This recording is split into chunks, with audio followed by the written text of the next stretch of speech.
ហើយស្រឡាញ់ដោយការអាណិតមានន័យយ៉ាងម៉េចថាស្រឡាញ់ដោយការអាណិតអ្នកខ្លះរស់នៅជាមួយគ្នាតាំងពីក្មេងរហូតស្លាប់ទៅវិញចាស់សក់ស្កូវស្លាប់ទៅវិញគាត់ដឹងតែពីស្រឡាញ់ដឹងតែពីស្រឡាញ់ភាកច្រើនក្មេងឥឡូវអញ្ចឹងឃើញភ្លាមស្រឡាញ់ផ្លែតដឹងតែពីស្រឡាញ់តែអាត្មាអត់ចង់ឲ្យគ្រាន់តែស្រឡាញ់ទេស្រឡាញ់ត្រូវមានការអាណិតសង្គ្រោះសន្តិគ្នាបងហ្នឹងហើយអាហ្នឹងទើបបាយយើងរស់នៅជាមួយគ្នាបានដោយសុខសុភមង្គលគឺពេលដែលខុសដៃមិនយកដៃខុសជើងមិនយកជើងការបើគ្រាន់តែស្រឡាញ់ពេលមានបញ្ហាគឺកើតឡើងបៃដំតតភៈគឺប្រការហ្នឹងកើតមានតែបើសិនជាយើងស្រឡាញ់ផងអាណិតផងមេត្តាផងគឺយើងអត់ប្រើហិង្សាមួយទៀតរក្សាភាពដើមនៅដដែលរក្សាភាពដើមនៅដដែលមានន័យថាពីដំបូងដែលយើងជួបគ្នាមកប្តីប្រពន្ធខ្លះច្រើនតែបែកបាក់គ្នាក្មេងៗច្រើនតែថាឃើញភ្លាមស្រឡាញ់ផ្លែតដោយសាររូបសម្រស់របស់គេដែលគេជាខ្មែរយើងច្រើននិយាយថាបរោះអន់ភ្នែកស្ត្រីអន់តិចអត់ខុសទេមានន័យថាបរោះឃើញគេស្អាតភ្លាមចាប់ចិត្តលើគេស្រឡាញ់គេចែកចង់គេរៀបការជាមួយគេឃើញគេស្អាតពេលដែលគេធ្វើខ្លួនតែដល់ពេលការហើយប្រពន្ធលែងលាបម្សៅប្រពន្ធលែងលាបក្រែមប្រពន្ធរៀងធ្លាក់សម្រស់តិចចាប់ដើមគិតមើលទៅអ្នកដតីទៀតឃើញអ្នកដតីស្អាតគេប្រពន្ធគេមិនក៏ចេះធ្វើខ្លួនម៉េះស្អាតចេះមួយចេះពីរប្រពន្ធគេកូន3ហើយនៅតែស្អាតប្រពន្ធអញទៅតែកូនមួយមិនក៏ធ្លាក់ឲ្យដល់ថ្នាក់នេះអាត្មាមិនចង់ឲ្យគ្រួសារទាំងអស់ប្រៀបធៀបអញ្ចឹងទេ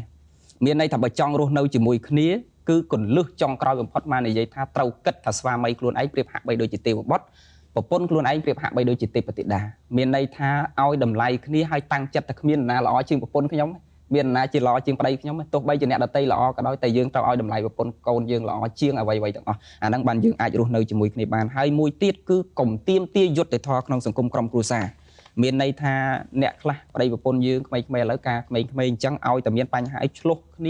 ាចង់ឈ្នះចង់ចាញ់ចង់ទាមទារយុត្តិធម៌អញ្ចឹងរវាងគ្រួសារបើអ្នកដតីអាហ្នឹងស្មានមិននិយាយទេអាហ្នឹងយើងត្រូវទាមទារយុត្តិធម៌ប៉ុន្តែគាត់ថាក្នុងសង្គមក្រុមគ្រួសារយើងមិនចាំបាច់ទាមទារយុត្តិធម៌ទេមិនចាំបាច់ឈ្នះមិនចាំបាច់ចាញ់មិនចាំបាច់ស្មើភាពអីគ្នាពេកទេយើងត្រូវមានការអត់ឱនអធ្យាស្រ័យណាកុំទាមទារយុត្តិធម៌ហើយមានវិធីសាស្ត្រល្អៗច្រើនទៀតហើយដែលយើងចង់បានសុភមង្គលនោះគឺបញ្ហាយើងត្រូវធ្វើអីស្របគ្នាជួនកាលប្តីទៅដោយប្តីទៅប្រពន្ធទៅដោយប្រពន្ធទៅប្តីទៅជប់លៀងប្រពន្ធនៅផ្ទះនេះប្រពន្ធណាកូនណាឆ្នាំងណាចានមកវិញត្រូវមាត់ទៀតអាហ្នឹងវា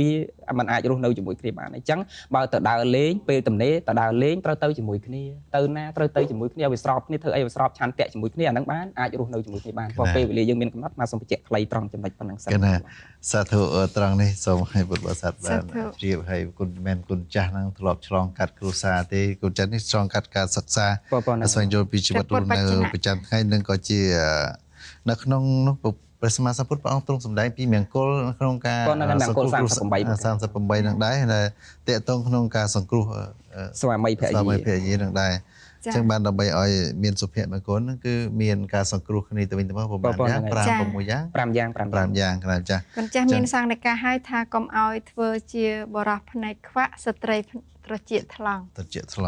់ចានេះគឺជាពាក្យប្លែកកូនចាស់មានចំណេះដឹងប្រើពាក្យខ្លះទៅយើងអត់ដែលឮតែម្ដងគណៈសាធុត្រង់នេះសូមឲ្យពុទ្ធបរិស័ទបានសិក្សាស្វែងយល់បន្ថែមនេះគឺគុណចាស់បានបង្កើតសរសេរជាកំណត់ឲ្យព្រះអង្គមានគោលមូលដ្ឋានគ្រឹះក្នុងការបកស្រាយចែកជូនញាតិញោមពុទ្ធបរិស័ទតាមដែលដឹងគុណចាស់បានការអប់រំទៅក្នុងនោះដោយសារក្នុងសង្គមយើងមានជួបវិបត្តិជាច្រើនទាក់ទងក្នុងសង្គមគ្រួសារទាំងកូនទាំងឪពុកម្ដាយទាំងភរិយាស្វាមីទាំងអស់ហ្នឹងគុណចាស់ក៏បានជួបដោយសារហ្នឹងបានគុណចាស់បានមានគំនិតបានសរសេរចេញជា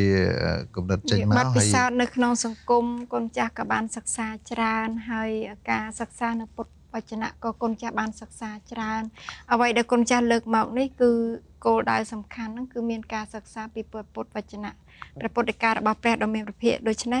ចំណេះដឹងទាំងអស់នេះគឺជាបទពិសោធន៍មួយសម្រាប់ពុកម៉ែបងប្អូនជាពិសេសគឺបងប្អូនយុវវ័យដែលកំពុងតែកសាងខ្លួននៅក្នុងវ័យកំពុងតែស្ថាបនាខ្លួននៅក្នុងសង្គមនេះជាបទពិសោធន៍និងចំណេះដឹងអាស្រ័យនៃបានការស្ដាប់និងទស្សនាកម្មវិធីព្រះពុទ្ធសាសនានិងសង្គមតាមបណ្ដាញទូរទស្សន៍និងទទួលចំណេះដឹងអប់រំខ្លួនឯងច្នៃប្រឌិតខ្លួនឯងឲ្យក្លាយជាមនុស្សមានតម្លៃដោយនៅក្នុងសភៅគុណចាស់បានសរសេរអញ្ចឹងបាទសាធុអរគុណគណៈចាស់ពេលវេលាខាតណាស់ដែរគណៈចាស់សូមសំណួរចុងក្រោយក្នុងគុណចាស់បានសរសេរពីវិធីសាស្ត្រដើម្បីកាត់បន្ថយការឆ្លោះគ្នាការកាត់បន្ថយអំពើហិង្សានៅក្នុងគុណចាស់ក៏បានសរសេរចូលក្នុងនឹងដែរជាការអប់រំមួយតើអត្ថន័យដែលគុណចាស់បានសរសេរត្រង់នេះតើគុណមានមូលដ្ឋានគ្រឹះអ្វីខ្លះជាការជាមូលដ្ឋានគ្រឹះឬក៏ជាមេរៀនមួយសម្រាប់វិធីសាស្ត្រមួយសម្រាប់ឲ្យពួកគាត់បានអនុវត្តទៅជា ចាក់ឆ្ងាយពីអំពើហិង្សាណាចា៎ ដោយសារពេលវេលារបស់យើងខ្លីផងដែរថ្មសូមបញ្ជាក់ខ្លីបន្តិចទេដើម្បីឲ្យគាត់បានយកជាកតិវិធីសាស្ត្រដែលអាចកាត់បន្ថយការប្រើប្រាស់ហិង្សាក្នុងសង្គមក្រុមគ្រួសារធម្មតាទេគ្រួសារដែលរស់នៅជាមួយគ្នាតែងតែមានប៉ះហើយដូចជាចានអញ្ចឹងដែរវានៅក្នុងជីវវាតែងតែរង្គើដូច្នេះมันអាចមានគ្រួសារណាដែលរស់នៅសុខដុមរមនាជាមួយគ្នាពេញមួយជីវិតมันមានវិវាទទេតែងតែមានគ្រាន់តែតិចច្រើនតូចធំហើយដូចបងពិធីកោបញ្ជាក់ខាងដើមថាមិនទាន់ឆ្លប់ឆ្លងកាត់មិនទាន់ឆ្លប់ឆ្លងកាត់រវាងការរស់នៅជាលក្ខណៈគ្រួសារមែនក៏ប៉ុន្តែយើងបានសិក្សាហើយយើងបានចុះអប់រំគាត់ផ្ទាល់យើងបានជួបដោះស្រាយបញ្ហាគ្រួសារគាត់ផ្ទាល់អញ្ចឹងយើងអាចមានបទពិសោធន៍ខ្លះដែលយើងធ្លាប់ឆ្លងកាត់ហើយទទួលបានលទ្ធផលអញ្ចឹងបានយើងអាចទៅសេចេញជាសភៅនេះបានវិធីសាស្ត្រដែលអាចកាត់បន្ថយនៅការប្រើប្រាស់ហិង្សាដូចថាប្រុសយើងចូលចិត្តប្រើហិង្សាហើយដែលអាចប្រើហិង្សាឈានដល់ការប្រើហិង្សាក៏មកពីស្ត្រីខ្លះដែរមិនមែនបន្ទោសទៅខាងបុរសទេអញ្ចឹងបានជាអាត្មាតសេថាចំណុច16ប្រមាណចំណុចច្រើននៅក្នុងសភៅរបស់អាត្មាដែលអាត្មាមានតសេពីវិធីសាស្ត្រ3ដំណាក់កាលក្នុងការដោះស្រាយទំនាស់កាត់បន្ថយហិង្សាគឺនៅពេលដែលយើងខឹងឧទាហរណ៍ថាប្តីខឹងខ្លាំងគឺហាមដាច់ខាតកុំប្រើប្រាស់ហិង្សាកុំវាយកុំដំកុំទាត់កុំធាក់កុំប្រើហិង្សាប្តីណាហាមដាច់ខាតគឺកុំប្រើហិង្សាហើយស្ត្រីជាប្រពន្ធកុំនិយាយច្រើននៅពេលដែលប្តីខឹងនេះវិធីសាស្ត្រដែលអាចកាត់កំហឹងរបស់ប្តីបានគឺកុំនិយាយច្រើនកុំជីកឬគល់កុំសួររកហេតុផលកុំចង់ឈ្នះចាញ់ប៉ុន្តែស្ត្រីយើងភាគច្រើនអញ្ចឹងតាមដែលអាត្មាដឹងមកបើថាខឹងអីគឺគាត់មាត់របស់គាត់ហ្នឹងទៅហើយ1ម៉ោង2ម៉ោងម្លោះហើយប្តីទ្រាំបានតែងតែប្រើហិង្សាអញ្ចឹងវិធីសាស្ត្រដែលអាចកាត់ហិង្សារបស់ប្តីទៅបានគឺយើងកុំនិយាយច្រើននៅពេលដែលគាត់ខឹងបើយកល្អចាំងូតទឹកអស់ហើយណាតិចបើយប់អីយើងនិយាយគ្នាបានយើងនិយាយយប់ទៅវាល្អជាងឆាប់ត្រូវគ្នាជាងណាហ្នឹងហើយមួយទៀតគឺដូចអាត្មាបញ្ជាក់អញ្ចឹងគឺកុំទាមទារយុត្តិធម៌ក្នុងសង្គមក្រុមគ្រួសារហើយមួយទៀតកាត់បន្ថយហិង្សាទៅបានខាងបុរសគឺមិនមែនតែស្ត្រីកុំនិយាយច្រើននៅពេលគាត់ខឹងទេថែមទាំងកុំផ្ដុំកំហុសតូច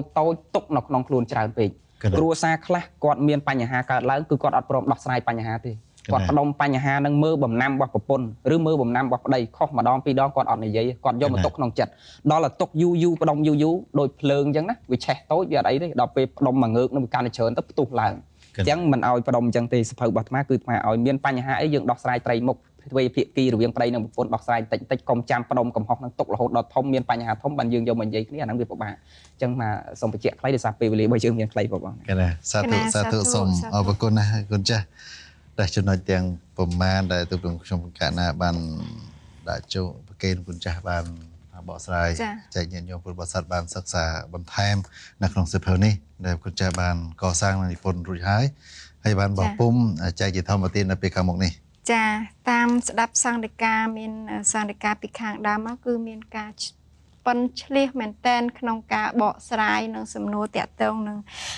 គំនិតដែលសរសេរនៅក្នុងសៀវភៅនេះសង្ឃឹមថាកណាគុណចាស់គ្រប់អង្គជាពិសេសគឺបងប្អូនយុវវ័យនឹងស្វែងរកសៀវភៅ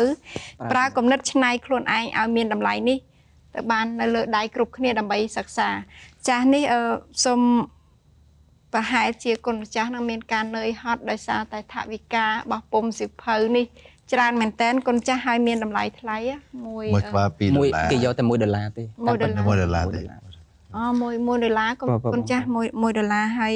បើសិនជាពុកម៉ែបងប្អូនជាពិសេសគឺជាពុទ្ធបរិស័ទទាំងនៅក្នុងប្រទេសនិងក្រៅប្រទេសបើមានការចាប់អារម្មណ៍និងរួមចំណាយក្នុងការធ្វើធម្មទានមួយនេះសម្រាប់គុណចាស់ដែលបានចែកទានទៅថ្ងៃខាងមុខនេះសូមមានការរួមចំណែកព្រោះអីគុណចាស់នៅខ្វះថវិកា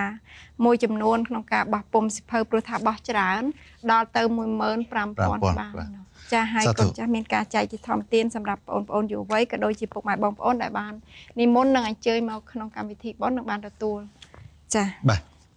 កម្មវិធីយើងដល់ទីបញ្ចប់ហើយសូមប្រកាសខ្លីពិធីបុណ្យសម្ពុតឆ្លងសៀវភៅចែកនេះព្រះធម៌និងមហាសង្ឃទានរបស់បាទព្រះសង្ឃ200អង្គនឹងបានប្រព្រឹត្តនៅក្នុងថ្ងៃសៅរ៍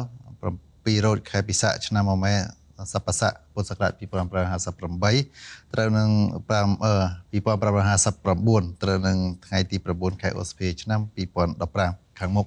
ដែលនឹងប្រព្រឹត្តនៅក្នុងវត្តបទុមវតីកោដលេខ30ណាខណ្ឌចតុមុខខណ្ឌដូនពេញរាជធានីភ្នំពេញហើយពុកម៉ែបងប្អូនអាចទំនាក់ទំនងគុំចាស់ផ្ទាល់បានដែលមានលេខទូរស័ព្ទ012 955 940 016 960 370តែមានលើកញ្ចក់ទូស្រាប់ផងដែរ ចាបើសិនជាមិនច្បាស់លាស់ទេអាចនិមន្តនឹងអញ្ជើញទៅដល់វត្តបទុមដីនៅថ្ងៃទី9 ខែឧសភាឆ្នាំ2015ខាងមុខនេះវេលាម៉ោង 3:30 នាទីចាម៉ោង 3:00 នាទីជួបជុំពុទ្ធបរិស័ទនៅកុដិលេខ30វត្តបទុមដីរាជធានីភ្នំពេញចា បាទកម្មវិធីយើងដល់ទីបញ្ចប់ហើយសូមខន្តីបេទោសចំពោះគុណចាស់គ្រប់ព្រះអង្គពីសំណាក់ពុទ្ធបរិស័ទទាំងក្នុងនិងក្រៅប្រទេសអ្នកប្រាជ្ញបណ្ឌិតទាំងឡាយដែលបានស្ដាប់ទៅ